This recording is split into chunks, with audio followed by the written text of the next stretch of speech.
lo movés también. ¿Ah, sí? Sí, se ve todo, Bueno, perfecto. voy a pasar a opciones del puntero. Ahí Muy se ve bien. mejor. Sí, maravilloso. Bueno, cuando ustedes me dicen, yo arranco. Bueno, No entonces, los veo igual, pero... no, está bien, para lo que hay, para ver. Aparte, apagamos las cámaras y los Ojo micrófonos con las para. señas porque nosotros sí.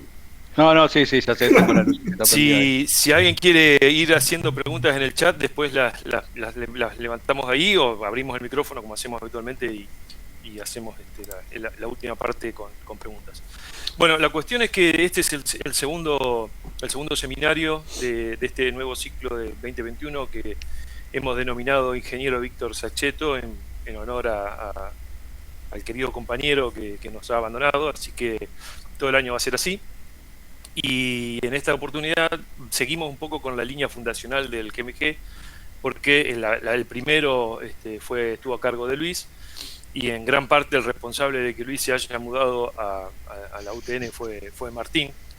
Así que, y además Martín fue miembro del primer equipo que se formó allá. Así que, bueno, es un poco hacer un repaso histórico de los primeros miembros fundacionales.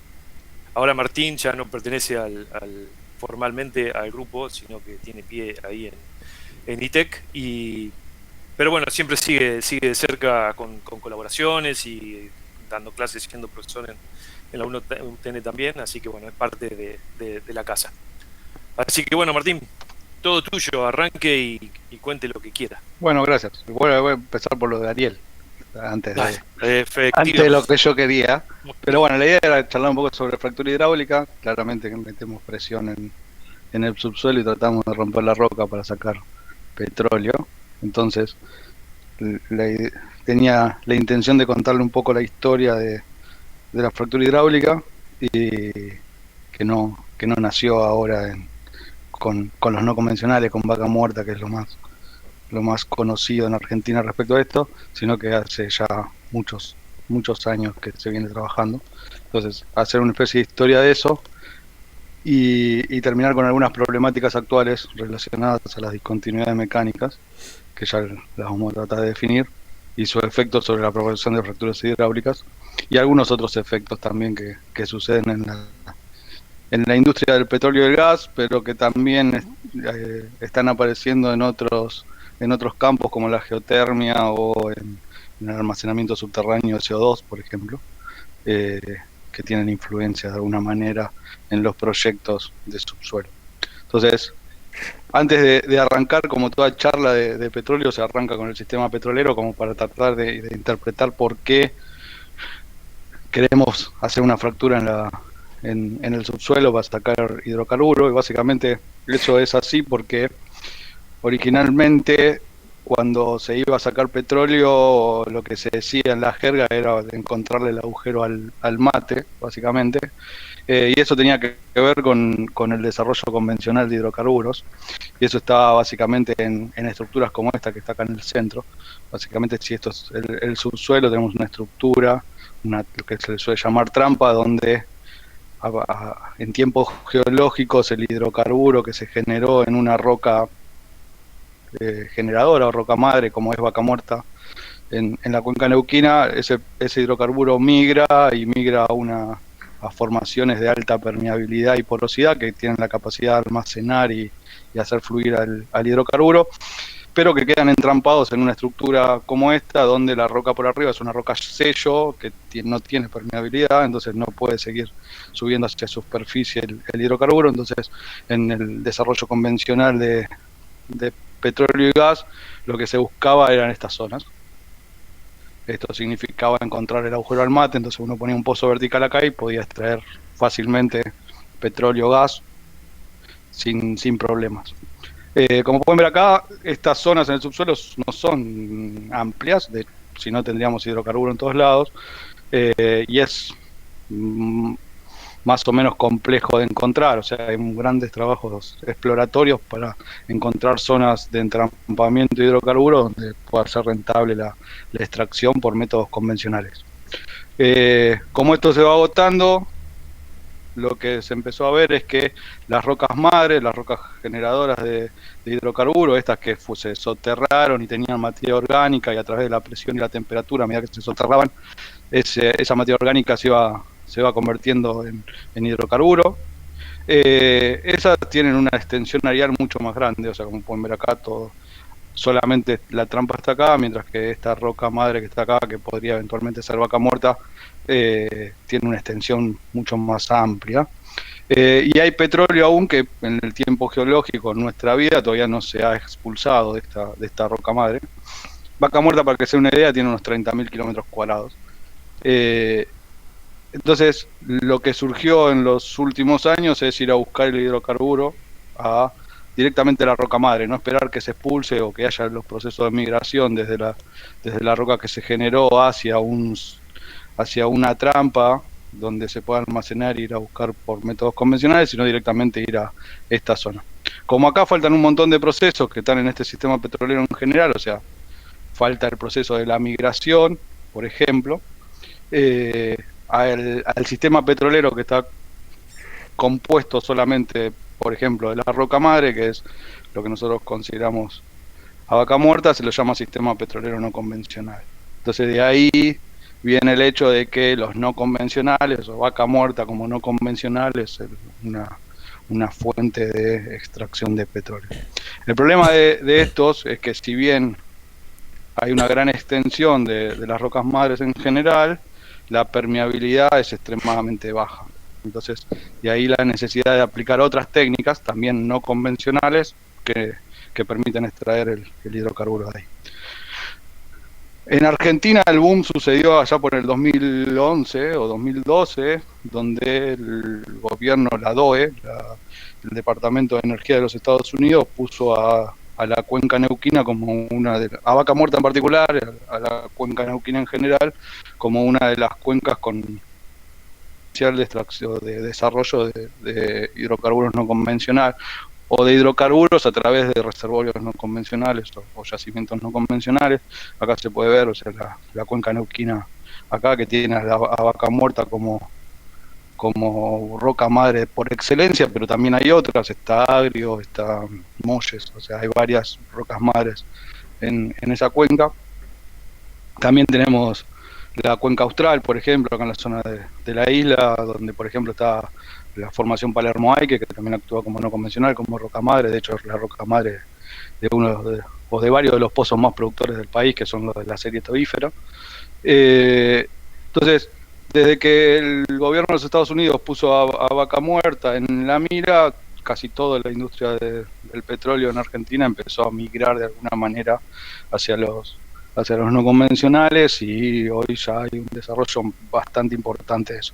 Allá por el 2012-2013, Argentina era el único país, el único lugar, o la cuenca neuquina era el único lugar fuera de los Estados Unidos donde había desarrollo no convencional. Hoy ya hay desarrollos en China, en Australia, en varios lugares, aparte de Argentina y aparte en Estados Unidos, pero por aquel entonces Argentina era el único que estaba haciendo algo no convencionales fuera de Estados Unidos. Entonces, en este contexto empezamos a meter cada vez más fuerza al desarrollo de Vaca Muerta, más fuerza al desarrollo de las fracturas hidráulicas, y todo o gran parte de los estudios que se hacen en ITEC en particular para el subsuelo o para hidrocarburos tiene que ver con los no convencionales y en particular con fractura hidráulica.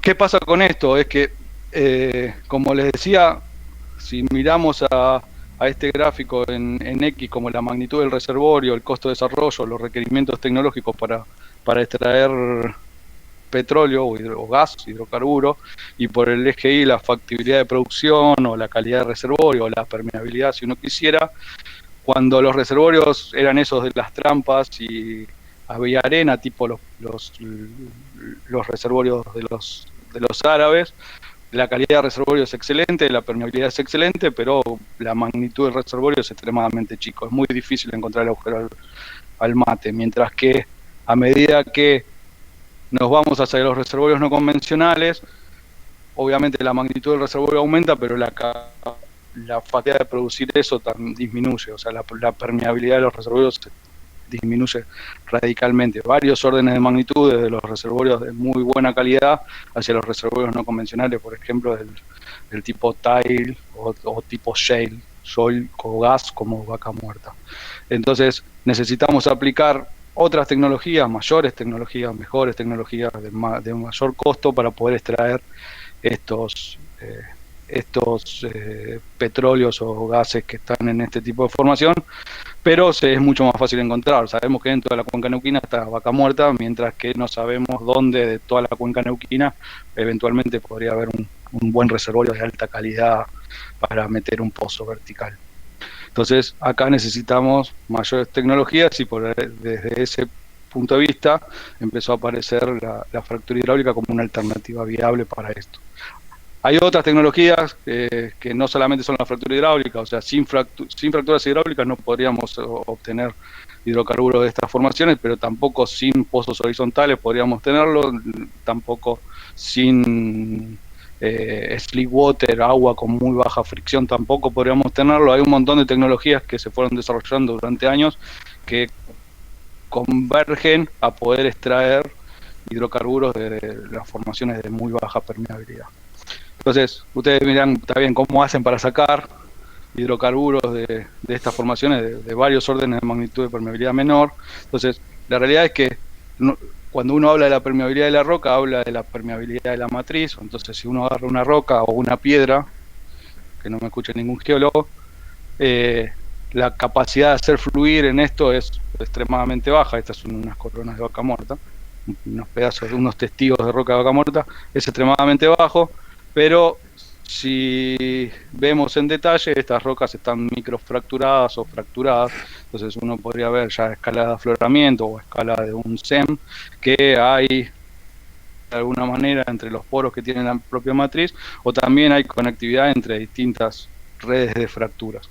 Entonces, la forma que la tecnología ideó para poder hacer la producción de estos hidrocarburos pasa por tratar de conectar de alguna manera todas estas fracturas naturales con la matriz de la roca y llevarlos hasta el pozo de alguna forma como para poder producir. Entonces, en ese contexto, uno podría pensar que tenemos a la ciudad de Buenos Aires en un día, no ahora, en pandemia, pero en prepandemia, con gran cantidad de tráfico, entonces, y queremos salir para La Plata, y acá tenemos la 25 de mayo y la 9 de julio, ahí tenemos básicamente el pozo, por donde vamos a sacar todo el tráfico que viene desde la capital federal hacia La Plata o eventualmente hacia el oeste, por ejemplo, por la 25 de mayo. Entonces, si nosotros no tendríamos ninguna avenida, ningún diagonal y solamente serían calles, tendríamos la matriz de roca y eso generaría eventualmente atascamiento y no tendríamos ningún flujo de tráfico hacia la 25 de mayo. Pero aparecen las avenidas y esas avenidas generan mayor cantidad de flujo, eso serían nuestras fracturas naturales en las rocas. Entonces, lo que viene a ser la fractura hidráulica es la 9 de julio y lo que nosotros queremos hacer es una avenida ancha, una gran avenida que sea nuestra fractura hidráulica, que contacte la mayor cantidad de calles posibles, en este caso en Buenos Aires, la mayor cantidad de roca posible y la mayor cantidad de fracturas naturales o microfracturas que tiene la roca para poder tener un flujo estable que saque gente o que saque hidrocarburo desde el pozo. Entonces, esta recta violeta es ni más ni menos nuestra fractura hidráulica y ese es el objetivo. O sea, cuanto más grande y más área o más volumen contactemos dentro de la roca, mayor expectativa de extraer hidrocarburos desde el subsuelo. Esto no es nuevo, o sea, sino mucha gente empezó a decir o a ir en contra de la fractura hidráulica con el boom de los no convencionales, o sea, principalmente ambientalistas. La realidad es que no es nuevo, o sea, esto de tratar de contactar mayor reservorio desde el pozo viene de hace muchos años. Ahí hay unos viejos que están parados en un pozo en Texas y lo que hacían en esa época, para que se una idea, eso es 1858. en los Estados Unidos, estos viejos hacían un pozo y se habían dado cuenta de que si hacían estallar adentro del pozo algo, producía más petróleo. Entonces tiraban pólvora por dentro del pozo y después agarraban un fierro caliente y le tiraban el fierro ese que tienen en la mano, se lo tiraban para abajo y hacían estallar todo abajo, y con eso salía petróleo. Entonces, básicamente, la idea de la fractura hidráulica no era hidráulica, en este caso era con pólvora, hace cientos de años que se está haciendo y que se continúa o ha evolucionado a la fractura hidráulica que hoy tenemos. Esto era el método del fierro caliente de los yanquis. Ya en el 62, este tipo ya se dieron cuenta que eso era medio peligroso, como se podrán imaginar. Entonces, este tipo Roberts lo que hizo fue agarrar un mortero, una especie de cavidad donde metía nitroglicerina, y lo bajaba y lo activaba con un cable desde arriba y lo hacía explotar de la misma manera. La diferencia de lo de Robert con estos tipos que se ponían en la boca del pozo a tirarle el fierro era que de alguna manera lo hacía a control remoto, si ustedes quieren un poco más lejos, pero era más o menos la misma idea. Tiene una particularidad este Robert, es que es la patente de Robert, es la patente más robada de la historia de los Estados Unidos. De hecho, el tipo se la pasó haciendo denuncias y juicios a todo el mundo que le robaba la patente. Es bastante particular. O sea, si bien había ganado un montón de plata porque cobraba por el aumento de productividad de los pozos y lo había aplicado en casi todo Estados Unidos, también le robaron la patente al por mayor. Imagínense que si estos tipos se animaban a tirar un fierro caliente, obviamente robar una patente no tenía mucha dificultad, así que lo hacían. Entonces, en ese contexto, perdón, voy a pasar a una más porque se me quedó mal. Ah, no la tengo. Bueno, no importa. Voy a volver. Una cosa que es interesante es que los yanquis siguieron evolucionando con esto antes de llegar a la fractura hidráulica. La fractura hidráulica fue la primera fractura hidráulica convencional, para un reservorio convencional, fue en 1949, cerca de Colorado. Más allá de que ya se hacían fracturas hidráulicas en el 49, por más o menos por el 60, que es la imagen que me falta, que la había puesto y no está, por los 60, entre los 60 y los 70 hubo varios experimentos del gobierno de los Estados Unidos y hacían esto mismo que hacía este señor Roberts, pero con bombas nucleares. De hecho, tiraron 3 bombas nucleares en el subsuelo para tratar de producir mayor gas. Y esa era mi imagen, si uno compara las bombas nucleares de Hiroshima y Nagasaki, estas bombas nucleares que tiraron para sacar gas los yanquis en su territorio, en el subsuelo, creo que a unos 2000 metros de profundidad, tenía todos los datos en ese slide que no tengo, eran 3 o 4 veces más grandes que las bombas que tiraron en Hiroshima y Nagasaki. O sea, básicamente hubo una evolución bastante grande de esto que había aparecido en 1800. En el medio apareció la fractura hidráulica, aparecieron otras cosas relacionadas a bombas, pero después evolucionó y hoy solamente hacemos fractura hidráulica, gracias a Dios, y no tiramos bombas nucleares para sacar petróleo. Si miramos la fractura hidráulica, es bastante elemental lo que uno espera hacer, y lo que se tiene es, básicamente tenemos nuestro reservorio donde eventualmente queremos sacar hidrocarburos, tenemos un pozo que normalmente está cementado con un casing, y ese pozo, a través de una herramienta que se baja por adentro del pozo, se le hace unos tiros, básicamente se llama perforating gun. Hacen un agujero que traspasa a la cañería, al cemento, y entra en la formación. A eso se le llaman punzados. Entonces, una vez que está conectado la roca con el pozo, se inyecta fluido. Lo primero que se hace es inyectar fluido prácticamente solo a un caudal constante. Entonces, si miramos la curva de presión y la de caudal es constante. Estos son barriles por minuto, petrolero, básicamente, bien petrolero, y empieza a aumentar la presión hasta que, o sea, se va llenando la cañería, se llenan los punzados, en un determinado momento se rompe la zona de la roca y el fluido ingresa dentro de la formación, solamente fluido. En ese momento donde se obtuvo la mayor presión, cae la presión porque ingresa fluido a la formación, empiezan las etapas de fractura en sí, y básicamente lo que se hace es aumentar el caudal rápidamente y empezar a meter junto con el agua inicial arena o agente de sostén, que es lo que en el GMG suelen trabajar bastante. Entonces estos PPA son una medida de concentración de arena dentro o de agente de sostén dentro del fluido. Entonces se empieza a inyectar arena y a medida que va evolucionando la fractura hidráulica, el caudal se mantiene constante y se empieza a aumentar cada vez más la concentración de arena, esperando tener una zona con mucha concentración de arena o con mucha concentración de agente de sostén en la zona de los punzados para asegurar la conectividad entre el pozo y la fractura, y zonas más alejadas donde tengamos menor cantidad de arena, que es la que se espera, son las primeras etapas de las cuales se bombearon. Básicamente esta arena lo que hace es mantener la fractura hidráulica abierta y permitir que el hidrocarburo fluya desde la roca o de todas esas fracturas naturales que yo mostraba hacia esta fractura que es permeable porque tiene granitos de arena, hacia el pozo.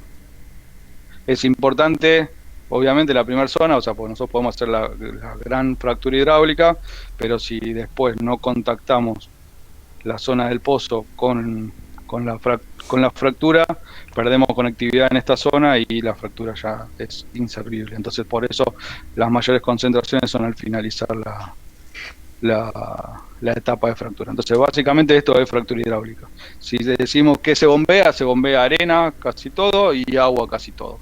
Hay un 1% de lo que se bombea que son algunos reductores de fricción, algunos surfactantes y algunas otras cosas que hacen para no dañar a la formación o algunas cuestiones operativas, pero es un 99% de agua y arena. Bien. En el subsuelo hay esfuerzos, como se podrán imaginar, o sea, si uno no separa a cualquier profundidad va a tener un esfuerzo vertical dado por la columna de roca, y después tenemos dos esfuerzos horizontales que son los esfuerzos generados por la tectónica o por la tectónica de placas, si uno quiere. Entonces es importante cuáles son los esfuerzos en el subsuelo que tenemos que considerar, o sea, de hecho la fractura hidráulica depende casi exclusivamente de esos esfuerzos. O sea, si bien la roca juega un papel, y ya lo vamos a ver, prácticamente los mayores efectos están dados por las condiciones de esfuerzo en las cuales esa fractura propaga. En general los pozos, como está acá, se navegan, este es un pozo horizontal, los pozos se navegan en la dirección del esfuerzo mínimo horizontal, perpendicular al esfuerzo máximo horizontal, y eso es debido a que las fracturas hidráulicas suelen crecer en la dirección, o crecen, no suelen, crecen en la dirección del esfuerzo máximo. Entonces, si nosotros tenemos que el esfuerzo vertical es máximo de los tres, el máximo horizontal es intermedio y el mínimo horizontal es el mínimo, vamos a tener una fractura que se propaga en la dirección del esfuerzo máximo y abre en la dirección del esfuerzo mínimo. Entonces, en estas condiciones tendríamos todas fracturitas que van de manera una al lado de la otra en esta dirección, básicamente. Ahora, con respecto a un sistema de tectónica donde el esfuerzo máximo horizontal es el máximo de los tres, también tendríamos una fractura vertical, y lo particular es que si en algún caso estamos en un régimen de esfuerzos que se le suele llamar inverso, donde el esfuerzo vertical es mínimo de los tres, la fractura hidráulica va a crecer de manera horizontal, como la que está acá. O sea, a eso le llamamos crecimiento de fractura horizontal. O sea, en este esquema tendríamos una fractura grande en esta capa que se ve gris acá, pero no fracturas verticales. Eso tiene la particularidad de que fracturas horizontales en general no son productivas. O sea, si nosotros tenemos un reservorio no convencional, una roca madre que se encuentre en un régimen inverso, donde el esfuerzo vertical es el mínimo de los tres, las fracturas hidráulicas van a crecer de manera horizontal y es esperable que no sea productivo, que no sea económicamente rentable, que tenga todos los problemas habidos y por haber para la productividad de los pozos, porque la fractura hidráulica no corta reservorio. Recordemos que estas son rocas sedimentarias que se van depositando y ahí va a haber capas que vayan a tener mucha materia orgánica y que tengan gran cantidad de hidrocarburos generados, y capas donde no haya nada de materia orgánica. Si en particular metemos un pozo en una capa donde no hay materia orgánica y no se generó hidrocarburo, esa fractura hidráulica horizontal va a crecer sobre esa lámina, sobre ese plano, y no vamos a tener productividad. Si esperamos lo que esperamos normalmente, que la matriz no tenga permeabilidad, una capa de mucho hidrocarburo por acá abajo no se contacta, o sea, no podrá fluir en tiempos humanos, hacia la fractura hidráulica horizontal. Entonces, esto que está acá es extremadamente peligroso a la hora de querer producir o tener productividad en los pozos. Bien, esto es una foto de una fractura hidráulica del siglo XXI, o sea, nada quedó de eso de tirar el palo o el fierro caliente. O sea, hoy tenemos 20 y pico de camiones que son bombas a pistón que bombean al pozo que está acá, con pilas de tanques de agua, tolvas de arena y una mega estructura para producir las fracturas hidráulicas. Es lo que les conté yo, meter agua y arena, con particularidades debido a esos esfuerzos que mostraba. Estos esfuerzos son extremadamente altos. O sea, en Vaca Muerta estamos hablando de que el SB, a 3.000 metros de profundidad, son unos 10.000 PSI, unos 70 megapascales.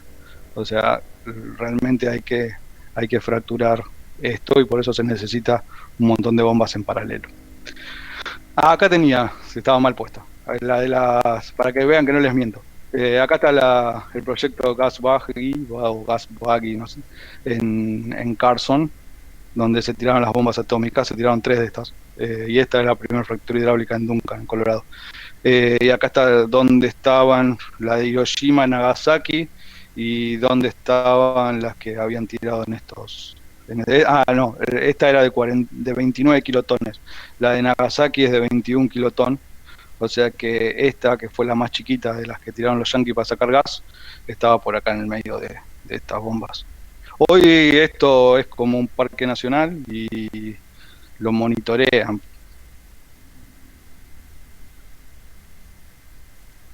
De 2012 o 2013, si no recuerdo mal, y los documentos dicen que no hubo productividad, así que por eso creo que lo mataron también. Perdón que me equivoqué de lugar. Bueno, si volvemos a esto que yo les decía, algo sonó, capaz que había pregunta. Manu, sigo, o no sé. Una persona que se retire. Sí, Martín. Bueno. Saludaba con buena educación. Bueno, de los pozos horizontales, como yo le decía, estas fracturas hidráulicas son extremadamente grandes. Hoy a Vaca Muerta son más o menos 2.800 metros de profundidad, y lo que se hace es un pozo vertical, que se suele llamar pozo estratigráfico, donde se toma toda la información de la columna, en este caso de Vaca Muerta, que ven acá, y después el pozo horizontal propiamente dicho, que es el que nos da la productividad. Obviamente se pueden imaginar que hacer pozos verticales, que era lo que se hacía por el 2011 en Vaca Muerta, o 2012, y hacer 4 o 5 fracturas verticales acá, no es equivalente a hacer un pozo horizontal hoy se hacen ramas de 3.000 o 4.000 metros con 40 o 50 etapas de fractura hidráulica. Entonces los costos son extremadamente menores a hacer 15 pozos, 20 pozos o 30 pozos todos verticales acá, en lugar de hacer solamente un pozo horizontal. Y respecto a las comparaciones de lo que era bueno, una cosa que no dije es, si bien la fractura hidráulica prácticamente no evolucionó, sigue siendo la misma, sí cambió la intensidad, como se puede ver, y esa imagen lo mostraba. Sí es cierto que los tratamientos que se hacen o la intensidad de fractura que se hace actualmente para el no convencional no son los mismos que se hacían en 1949 para el convencional, o que se hicieron desde el 49 hasta los 2000 en Estados Unidos para el convencional. Entonces sí hubo un aumento importante de la cantidad de agua que se bombea, la cantidad de agente de sostén, los tipos de fluido que se bombean y las fracturas que se esperan hacer, ¿no? O sea, se esperan hacer fracturas mucho más grandes que las que se hacían originalmente en el convencional. Eso también se muestra que claramente hay un aumento radical de las productividades. Estos son productividades de Estados Unidos de gas, y los rojos básicamente son los pozos estos horizontales multietapas, que tienen en cuenta todo lo anterior que yo decía, o sea, pozos horizontales, más slick water, que es baja fricción en el agua, que tiene el high density compression, que es una gran cantidad de fracturas hidráulicas por cada una de las etapas, etcétera, etcétera. Eso hicieron el boom de la productividad de los Estados Unidos, y creció radicalmente desde 2003 al 2011, cuando Estados Unidos se pasó a autoabastecerse de gas. Fue por estos motivos, o sea, por este tipo de pozos. Hay una buena curva respecto a ver cómo esto también impacta positivamente en el ambiente. O sea, hay gente que está a favor y en contra, obviamente, como todo, pero sí, estos aumentos de producción en gas disminuyeron radicalmente las emisiones de CO2 por carbón.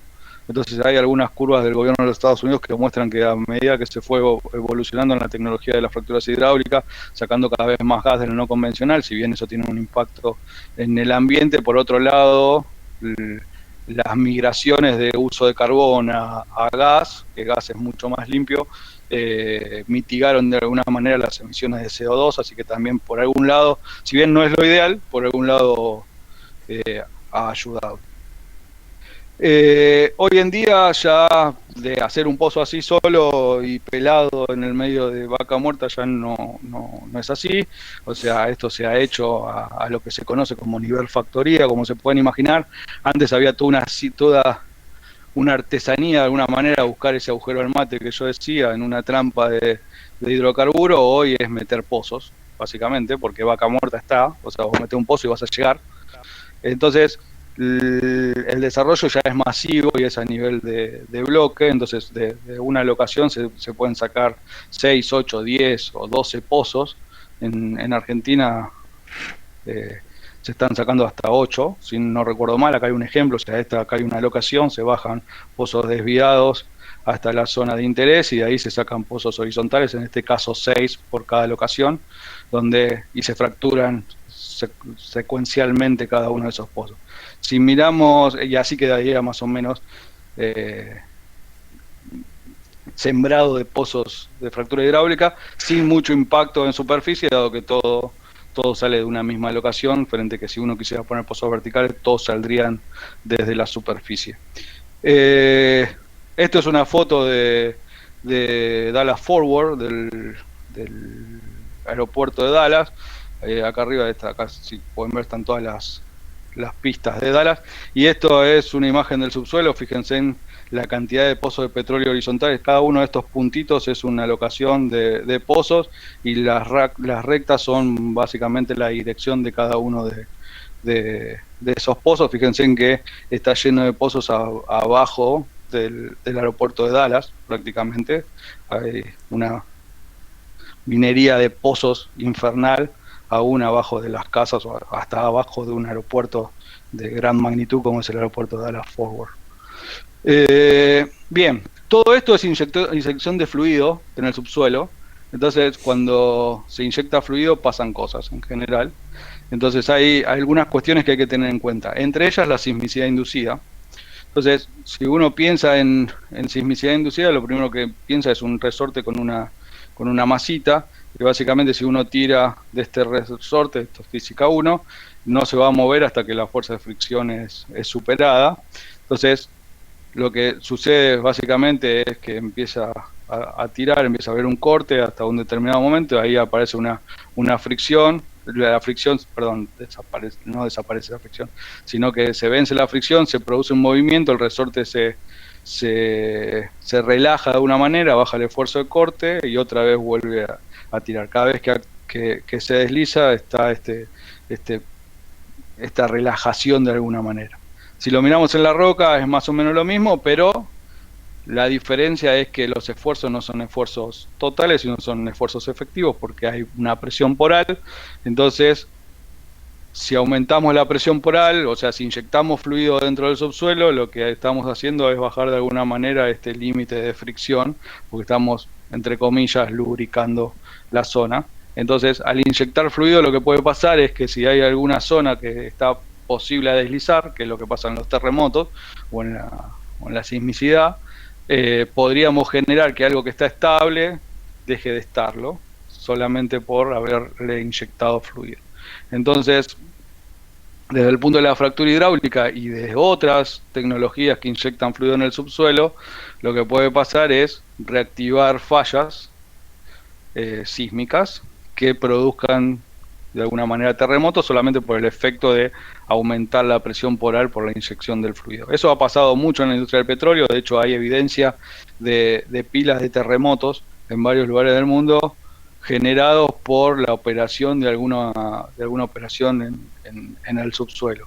Desde la inyección de desechos nucleares en la zona de Denver en Estados Unidos, hasta fractura hidráulica en la zona de Nueva York en Estados Unidos, o por producción de petróleo en Arabia Saudita en el 81 creo que fue, que generaron, está traqueado un terremoto generado por la extracción de petróleo, o inyección de agua, o recuperación mejorada de petróleo.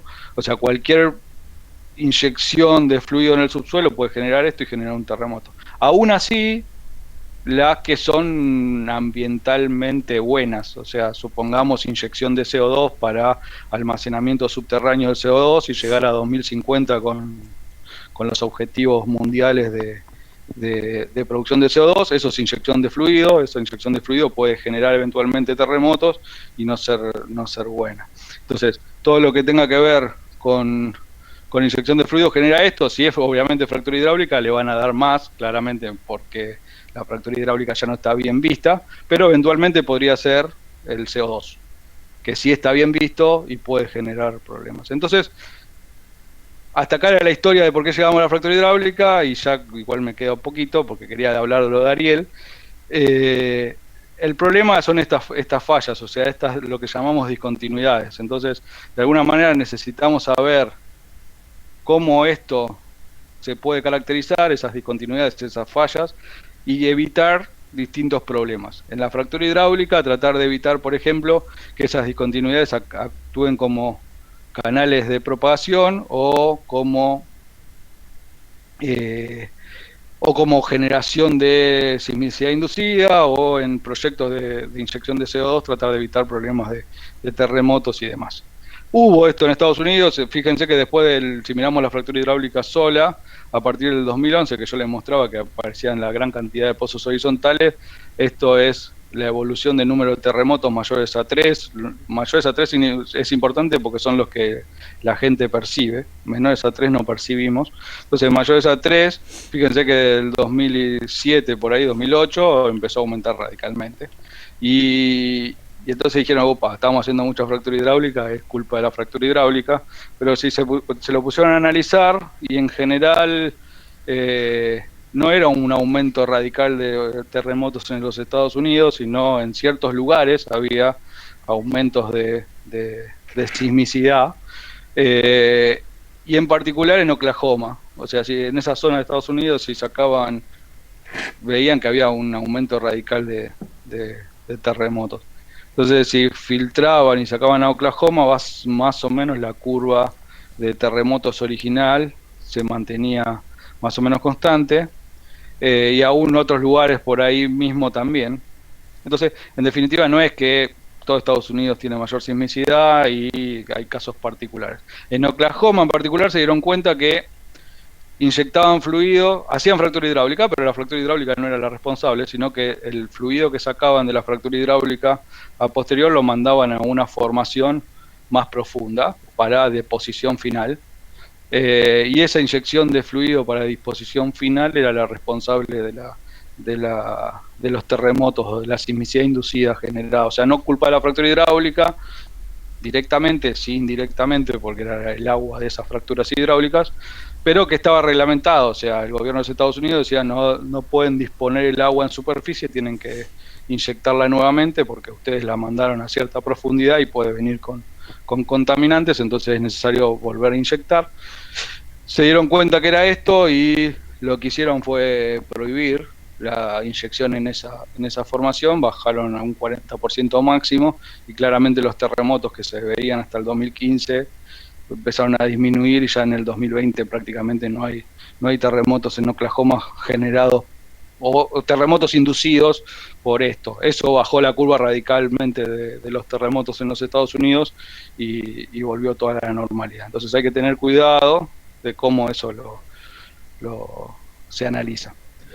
En Argentina en particular tenemos Vaca Muerta, y Vaca Muerta tiene un montón de estas discontinuidades. Entonces esta es una foto de un afloramiento de Vaca Muerta donde pueden ver que está lleno de estas discontinuidades. Entonces es importante de alguna manera estudiarlas. Fíjense que a medida que en Estados Unidos fueron apareciendo esto de los problemas, de los terremotos, las discontinuidades, fueron apareciendo cada vez más gente que se puso a estudiar las discontinuidades de alguna manera, y antes de esto no lo hacían. Estos son datos de Bull Scholar. Y en Argentina lo que pasa es, si bien no hay no hay informada sismicidad inducida, o sea, hay alguna gente que ha publicado algunos datos de sismicidad inducida que puede ser atribuible a las fracturas hidráulicas, no hay datos oficiales. Lo que sí pasan son un montón de problemas operativos. O sea, se rompen, esto es un caño, se rompen casings o hay pérdidas radicales de productividad porque se fracturó un pozo cercano y eso genera en algún pozo previo pérdida total de producción. Fíjense cómo cae, esta es la producción del pozo, cae a cero y el agua se viene a 100%. O sea, hay un montón de problemas operativos relacionados a ciertas cuestiones de inyección o ciertas cuestiones de fractura hidráulica que dan indicios de que podrían ser esas discontinuidades las responsables de todo esto. O sea, acá parecería como que algo se deslizó y se llevó al casing de alguna manera. Entonces todo esto genera problemas de productividad, problemas operativos, problemas de seguridad en las operaciones y eventualmente sismicidad inducida si uno quisiera. Volviendo a eso, queríamos la fractura hidráulica en vertical y también las fracturas hidráulicas en horizontales. Si miramos las discontinuidades de nuevo, eventualmente podríamos tener un canal horizontal como este que está acá o este que está acá que nos genere, independientemente de los esfuerzos, fracturas hidráulicas horizontales que no sean productivas. Entonces también, o sea, no solamente estamos moviendo cosas, sino que eventualmente podríamos tener canales preferenciales que hagan que la fractura hidráulica no corte reservorio, o sea, vaya de acá hasta abajo, sino que se meta por una zona y que crezca de manera horizontal. Entonces, acá hay un ejemplo de eso. O sea, la fractura hidráulica podría, si esto es un afloramiento, acá tenemos el pozo, la fractura hidráulica podría crecer por estas discontinuidades mismas que estaba mostrando antes en el otro afloramiento y empezar a tener cosas horizontales sin crecer reservorio o cruzar y eventualmente el agente de sostén no poder girar o meterse en zonas donde la fractura hidráulica crece horizontal y eventualmente después de la operación esas zonas se cierran y nuevamente perdemos la conectividad que yo les decía antes. O sea, si no tenemos conectividad de toda esta fractura hidráulica con el pozo, no tenemos fractura hidráulica por más que esté hecha. Entonces es bastante importante. En general, y me parece que me estoy quedando sin tiempo, la gente en los modelos, lo que se llama modelos geomecánicos clásicos, lo que trataba de ver antiguamente, sin mirar esto en el petróleo y principalmente en lo convencional, era decir, bueno, yo miro las propiedades de la roca en su volumen. O sea, cuál es el módulo de Ian, que estaba acá. Estos son gráficos, se llaman perfiles, y esto en el eje Y tenemos profundidad, y en los distintos X distintas cosas. teníamos el módulo IAN, el coeficiente de Poisson, el coeficiente de Biot para los esfuerzos efectivos y totales, los esfuerzos, etcétera, entre otras cosas. Y en general la gente miraba solamente las propiedades mecánicas o las propiedades volumétricas de las rocas y no se interesaba por estas discontinuidades.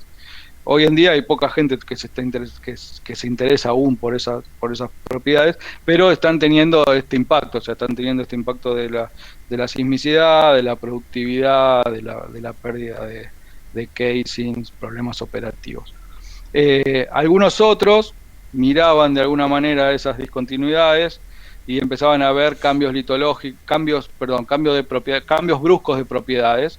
Decía, ok, si vengo con tal propiedad acá va más o menos constante y de golpe la propiedad cambia, empezaba a decir que en ciertas zonas podrían haber discontinuidades que puedan generar ciertas problemáticas, pero aún así mirando las propiedades volumétricas, o sea, mirando qué pasaba por arriba y qué pasaba por abajo de esa discontinuidad o de esa falla, sin mirar el problema de la falla. Otros ejemplos es medir las propiedades. Esto es una máquina de Scratch que hace una raya y saca una propiedad mecánica de resistencia, y hago una raya sobre esto y miro lo que pasa por arriba, qué pasa por abajo, pero no veo efectivamente qué es lo que pasa en una posible discontinuidad. De hecho acá se me va a cero, pero no puedo medir. De hecho tendría que medir en la otra dirección el plano de la discontinuidad. Entonces, clásicamente en la industria del petróleo se miden las propiedades de falla. Entonces, lo que empezamos a hacer en ITEC, y se ha empezado también a hacer en otros lados, es tratar de medir de alguna manera al detalle qué pasa con cada una de esas discontinuidades. Empezamos a ver una por una qué continuidad, con qué rugosidad tiene, qué cohesión, si está cohesionado, si no está cohesionado, si hay un cambio brusco de las propiedades por arriba y por abajo, y empezamos a cuantificar de alguna manera en Vaca Muerta esas zonas. Nos encontramos que en las zonas de mayor cantidad de materia orgánica, esas discontinuidades son más, o sea, tenemos hasta zonas de 10 o 20 discontinuidades por metro que pueden actuar como estos planos preferenciales de crecimiento. Entonces es esperable que en esta zona, por ejemplo, a 3.160 metros haya fracturas hidráulicas horizontales o haya reactivación de esas interfaces que pueden generar bajas productividades o pueden generar deformaciones de casing. Estamos haciendo algunos ensayos de fractura hidráulica en ese sentido, o sea, hemos avanzado en tratar de modelar experimentalmente las fracturas hidráulicas. Lo que hacemos es unos ensayos, las probetas que tienen discontinuidades y que están caracterizadas, o sea, sabemos qué es lo que pasa exactamente en esta discontinuidad, cuál es la fricción, cuál es la cohesión, si tiene dilatancia o no tiene dilatancia, y a través de imágenes y de grabaciones de video podemos ver cómo la fractura hidráulica propaga y qué pasa con las discontinuidades en esas cosas. Hemos visto, por ejemplo, que este es un video de uno de los ensayos, donde acá se ve el canito de inyección de fluido, la fractura hidráulica empieza a crecer, hay cierta propagación vertical hasta que se encuentra alguna discontinuidad débil, donde hay crecimiento horizontal de fractura y después sigue creciendo vertical. Básicamente, este crecimiento horizontal es el que uno espera que no tenga productividad o que eventualmente genere colapsos de casing o genere interferencias con otro pozo y mate las producciones. Desde el punto de vista de simulación es lo mismo, y lo que encontramos es que dependiendo el grado de cohesión, el grado de fricción y la diferencia de esfuerzos que tenemos en el subsuelo, podemos diferenciar zonas donde la fractura hidráulica podría propagar verticalmente y cruzar a las discontinuidades sin tener ningún efecto sobre ellas, o zonas donde exista cierta propagación horizontal con pérdida de producción o problemas operativos. Eso nos permite de alguna manera poner pozos de mejor eficiencia, tratando de evitar lugares de conflicto o zonas donde eventualmente podríamos llegar a tener estos problemas de formación de casing o problemas de productividad. En estas dos simulaciones que hemos hecho para Vaca Muerta en particular, ciertas discontinuidades pueden actuar como barreras, aún sin crecimiento horizontal o poco crecimiento horizontal, mientras que en otras zonas tenemos grandes crecimientos horizontales, gastamos grandes energías de fluido y con poca esperanza de tener productividad. Y ahí termino. Como conclusiones, los reservorios no convencionales en Argentina claramente son importantes. Ya Estados Unidos ha demostrado de alguna manera que puede cambiar su matriz energética y su autoeficiencia, autoabastecimiento de gas en particular. Como tienen baja permeabilidad, se necesita otro tipo de tecnologías que antes no estaban, entre ellas es la fractura hidráulica, y eso hace que el reservorio sea económicamente rentable o no. O sea, si podemos mejorar las fracturas hidráulicas, lo podemos hacer rentable y eficiente. Pero con la contraposición de que si inyectamos mucho fluido en el subsuelo podemos ocasionar grandes problemas, desde problemas operativos, problemas de pérdida de productividad por fracturas hidráulicas horizontales, o hasta sismicidad inducida si es que no conocemos del todo el subsuelo. Entonces, para poder hacer esto de manera eficiente es importante conocer las discontinuidades mecánicas, los cambios lictológicos, y poder de alguna manera lograr que eso no se reactive, no generen las sismicidades inducidas que se vieron en otras partes del mundo, y que no sean puntos de iniciación y nucleación de fracturas hidráulicas de manera horizontal, principalmente para tener las productividades esperadas. Bueno, eso era todo, en un mix entre la charla de Ariel y la mía. Muchas gracias, Martín. Buenísimo. Gracias a ustedes por escuchar. No sé cómo salgo acá. Te fuiste un poquito de tiempo, pero bueno, vamos a tener menos cantidad de preguntas, no hay problema. Y si te metiste 2 charlas al precio de una. Bueno, por eso, yo avisé que tenía 2 charlas, si no hubiese sacado toda la primera parte. No, ¿y de qué iba? 15 minutos iba a ser. Bueno, hubiese puesto más de otra. Estuvo muy bien, muchas gracias. Bueno, no sé, si hay preguntas, yo tengo alguna, pero si alguien tiene alguna que pueda poner ahí. Acá Jorge. Sí, ¿qué tal? Martín, felicitaciones, me gustó tu charla, fue muy clara, sobre todo para los neófitos como yo que no entendemos de ese tema, entonces me resultó muy claro. 2 preguntas muy sencillas. Una tiene que ver, cuando mostraste al principio un mapa así de reservorios, qué sé yo, en el mundo, aparece Argentina, Vaca Muerta, pero aparece una gran parte también en la zona centro-norte, digamos, tendiendo al este. ¿Y eso qué pasa con esa parte? Voy a ver si puedo volver a compartir. Pasa que si comparto no los veo. No, pero vayamos. Sí, yo iba a preguntar justo lo mismo, Jorge. Ahí apareció Misiones. Claro, ahí está, exacto. Misiones, toda esta zona es... O sea, en principio por esta zona está, no sé si está bien dibujada, pero está un poco más al este que a lo que está, yo creo que es la cuenca Chaco Paranaense. Que originalmente Estados Unidos la puso como una posible, se sabe que las condiciones en general de esa cuenca no son aptas, o no sé si no son aptas, no están en las condiciones correctas como para producir hidrocarburos, con lo cual hoy no se produce convencional y se espera que no se produzca para no convencional. Las ventanas todavía son no hay producción básicamente no hay producción de hidrocarburos. O sea, no a ver si me explico, las condiciones de presión y temperatura de las rocas madres no están en ventana de hidrocarburos. Ese es el problema. Y la segunda pregunta tenía que ver con, vos hablas de las sismicidades posibles, etcétera, y no posibles, digamos, las que se produjeron realmente. Entonces, en la zona de Vaca Muerta, cerca de Chile, donde es una zona de alta sismicidad, sí. ¿Eso no es digamos, un peligro extra?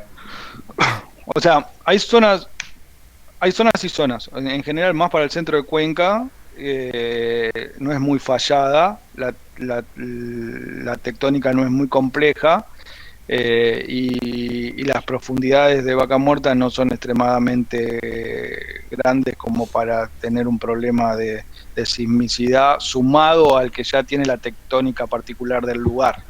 ¿Está bien? Hay algunas zonas en particular donde están extremadas, que yo, en la zona de la faja plegada y corrida, que es más al sur, es más compleja y probablemente haya más posibilidad o más probabilidad de que haya sismicidad inducida por la inyección de fluido. En general, las compañías tratan de evitarle estas zonas, a menos a priori. Necesitaría tener un mayor conocimiento del subsuelo para poder meterse. No solamente por la sismicidad inducida, o sea, si bien tienen una responsabilidad social importante, los problemas operativos también hacen perder plata, o sea, que tampoco es que se van a meter a zonas a ciegas. Entonces, en general se buscan zonas más fáciles de desarrollar, dado que hay 30.000 kilómetros cuadrados, como yo decía, hay 30.000 kilómetros cuadrados de Vaca Muerta, o sea, hay lugares para poner pozos, y no necesariamente hay que ir a las zonas más complejas tectónicamente. De todas maneras, si uno mira los terremotos de esa zona, los epicentros están mucho más profundos en general, o sea, no hay fallas que vienen de allá desde el basamento acerca de la superficie, o en general no hay muchas fallas que sucedan así, que uno puede activar una muy lejos solamente por inyectar a 2.000 metros de profundidad o 3.000 metros de profundidad. Bien, muchas gracias. Nuevamente te felicito. César, ¿querías hacer alguna pregunta? Sí, la primera me nace que no la tenía, me nace con la pregunta anterior. Ahí en el noreste, digamos, de la Argentina, donde es todo el Chaco, Misiones, ahí hay un acuífero también, ¿no? Eso sería un inconveniente. En todos lados hay acuíferos. Ah, bien, bien. O sea, los acuíferos están, o sea, pero bueno, yo no mostré acá, pero en general, a ver, una de las cosas que siempre se decía de la fractura hidráulica, o que se dice de la fractura hidráulica, es que contamina acuíferos. A ver, la industria del petróleo hace 200 años que existe y siempre cruzó acuíferos, porque los acuíferos están a 50 metros de profundidad, 100 metros de profundidad, 200 metros de profundidad. O sea, estamos hablando de acuíferos de agua dulce de las cuales tomamos, ¿no? Entonces, el control que se hace al cruzar los acuíferos es extremadamente estricto y lo controla el gobierno en todos lados del mundo, inclusive acá también, y hay multas por hacer cosas que no corresponden. O sea, los caños se pasan encamisados, hay un montón de control al pasar por los acuíferos. Eso en primera instancia, o sea, así que un pozo no convencional a un pozo convencional es exactamente igual en esa pasada de los acuíferos. La otra cuestión es si podría eventualmente una fractura hidráulica contactar un acuífero. Entonces ahí ya no tenés un pozo entubado, sino tenés una fractura hidráulica que propagó y llegó al acuífero. Hay reservorios no convencionales en los Estados Unidos que son mucho más someros y que eventualmente podrían tener cierta conectividad. Las fracturas hidráulicas no crecen más de 100 metros. O sea, de hecho, si podríamos hacerla crecer más sería mejor, porque tendríamos más productividad, pero se sabe por microsísmica, que son unos eventos que se monitorean cuando se está fracturando, que es 100 metros o 150 metros como mucho. Vaca Muerta hoy está a los 3.000 metros de profundidad, o sea que tendríamos que tener una fractura hidráulica que crezca unos 2.500 metros hacia arriba para poder tener una conectividad de acuíferos dulces con las fracturas hidráulicas que se hace. Así que eso no es un problema. En la cuenca chaco-paranaense puede haber acuíferos un poco más profundos, menos profundos, pero me parece que tampoco es el problema. O sea, hay otros problemas geológicos del por qué no es productiva. Bien, bien. Y la segunda es desde la ignorancia, porque recién en mi primer contacto con el tema de la arena en el momento de la fractura hidráulica tiene que ver, hago la comparación con las incrustaciones indeseadas en sólidos desde la mecánica, por ejemplo en los aceros, cacha incrustaciones. En este caso serían como incrustaciones dinámicas para mantener abierta la fractura. Sí, o sea, tenés, como yo mostré, tenés 3 esfuerzos en el subsuelo, uno es el vertical y los 2 horizontales generados por la tectónica. Cuando vos metés agua a presión, las paredes se abren, o sea, en la dirección del mínimo esfuerzo, y si sacás el agua a presión, se cierran. Entonces, lo único que lo sostiene es el agente sostén o la arena. Entonces, la idea de meter arena ahí, que debería tener mayor resistencia que los esfuerzos que tiene la formación, es tratar de, cuando se cierre, que vos saques del coso, el agua quede abierta de alguna manera, y queda abierta con arena. Entonces hay pequeños canales, es un material poroso, entre comillas, por donde fluye el hidrocarburo después. Perfecto, es eso. Muchas gracias por todo. No, de nada. ¿Alguna otra pregunta por ahí, en el auditorio? Meira, Bueno, ¿estás contento, Meira? No, yo le voy a hacer una pregunta para ver si puede explayarse un poquito más sobre su tema, porque yo al final le arruiné la charla. No, los esfuerzos de corte, Martín, ¿son verticales o horizontales debido a la tectónica? ¿Son comparables del orden o el vertical es más pequeño y entonces siempre se supone que va a haber fracturas verticales? No son de corte, no son de corte, son esfuerzos normales.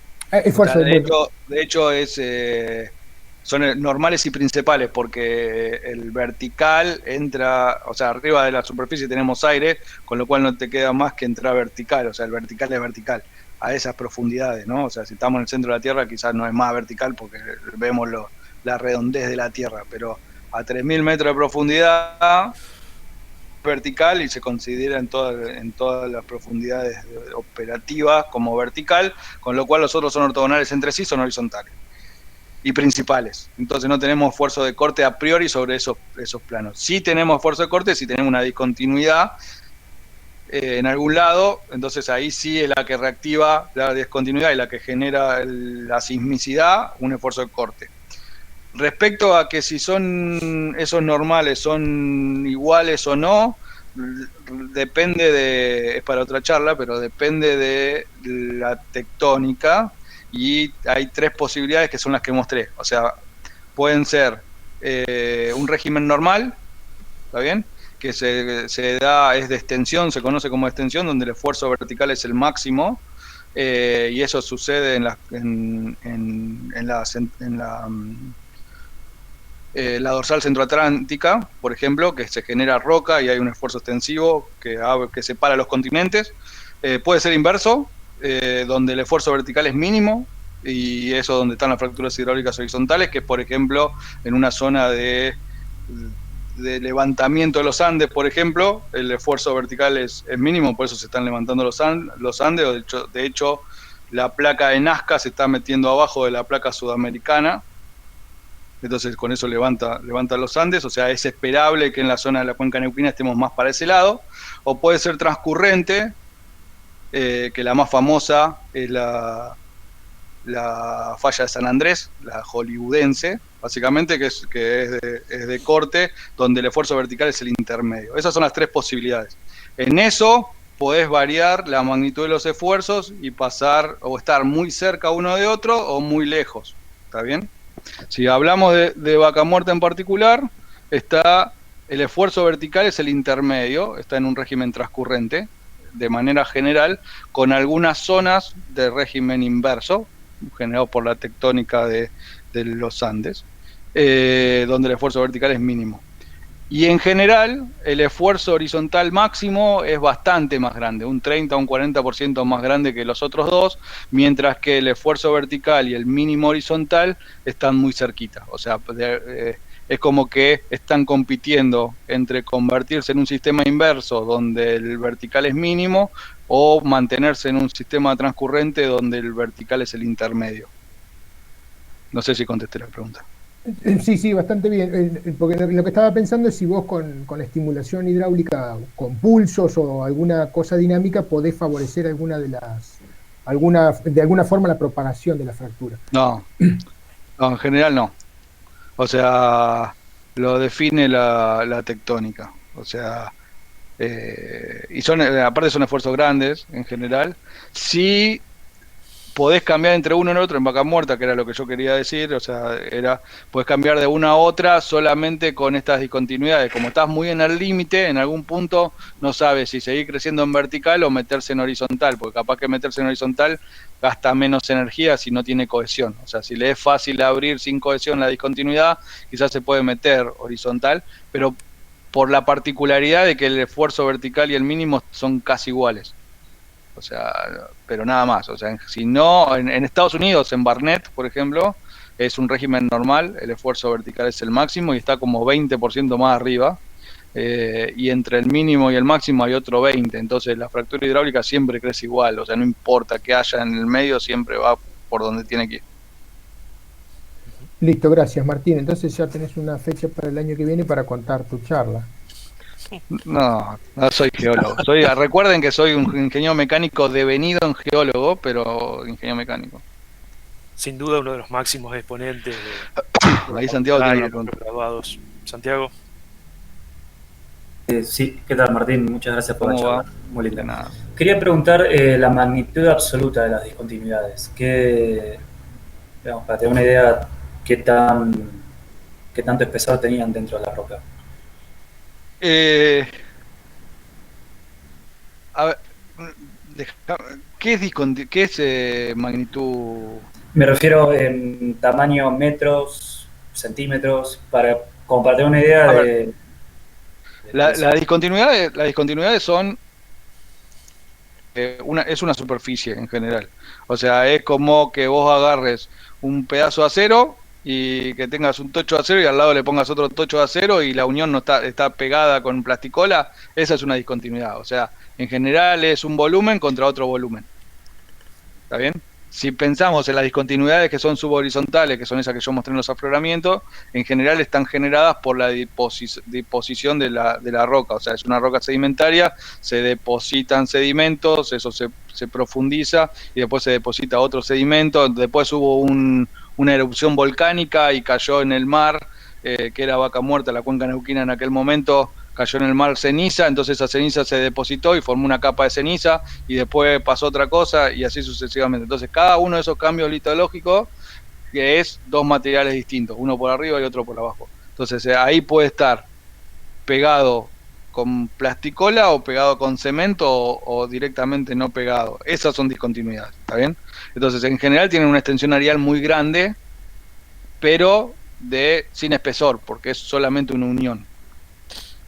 También se llama discontinuidades a las fallas, que son las que yo mostré así medias en diagonal, y eso están generadas por unas roturas, o sea, por los mismos esfuerzos compresivos que estábamos hablando, que yo le contestaba a Ariel. En algún momento esos esfuerzos, si la placa de Nazca se sigue cada vez metiendo más abajo de la placa sudamericana, sigue elevando los Andes y en algún momento hay una cierta compresión excesiva que genera una rotura de una formación, genera una falla. Y esa falla en general suele ser oblicua, o sea, porque depende del coeficiente de fricción interna del material, no importa, otro tema, pero corta directamente y rompe por corte. Y eso también es una discontinuidad porque pasa lo mismo, se genera un plano que un material contra otro material y nuevamente tener la posibilidad de deslizamiento. Entonces hay de todo, pero en general tienen las horizontales tienen gran extensión areal. Muchas gracias. Bueno, gente, yo diría que vayamos cerrando porque ya estamos en 1 horita y minutos de reunión y es un poco el límite de los que queremos mantener, así que agradecemos de nuevo a Martín, que ha sido un seminario fantástico. Entre Martín y Luis se han dejado la vara muy alta, así que no sé, Ariel, si tenemos ya anuncio para el seminario en 15 días. Tenemos ya quién, ¿no? Sí, dentro de 15 días tenemos a la ingeniera mecánica Ana Cosarín, que nos va a hablar de aleaciones, y el 29 de junio otra doctora investigadora también, Paula Gago, que nos va a hablar sobre algo de granulares y algunas medidas experimentales y algunos modelitos que ella está haciendo en el Imperial College, así que los esperamos de nuevo. Paula Gago, mira qué tal. Paula Gago, Imperial College, sí, ahí la tenemos. Otra, esa es la típica exportación de cerebro. Pero ella también fue fundadora. Sí, estamos recorriendo esa vía fundadora. No, bueno, pero ahí Cosarín no. Bueno, tenemos que mezclar un poco, digamos, no queremos acaparar tanto nosotros, pero aparte tenemos que estirar un poco porque los fundadores eran 4 o 5, digamos, no tenemos para todo el año. Así que bueno, viene vos, después no sé quién, a ver si lo traemos le hacemos contar algo estaba Demian Slovinski, que cuente algo. Demian, sí, también tenés razón. Y bueno, y se terminó, digamos, así y que Baptiste estaba, fue casi Baptiste. Vamos a ver si lo conseguimos ahora. Bueno, Martín, perdón por el tiempo, quería contar un poco más, pero bueno. Está perfecto. O sea, vamos a tener otra oportunidad sin ninguna duda. Bueno. Así que bueno, y muchas gracias también a todos por asistir y nos vemos en 15 días. Nos vemos. Bueno, nos vemos. Chao. Chao.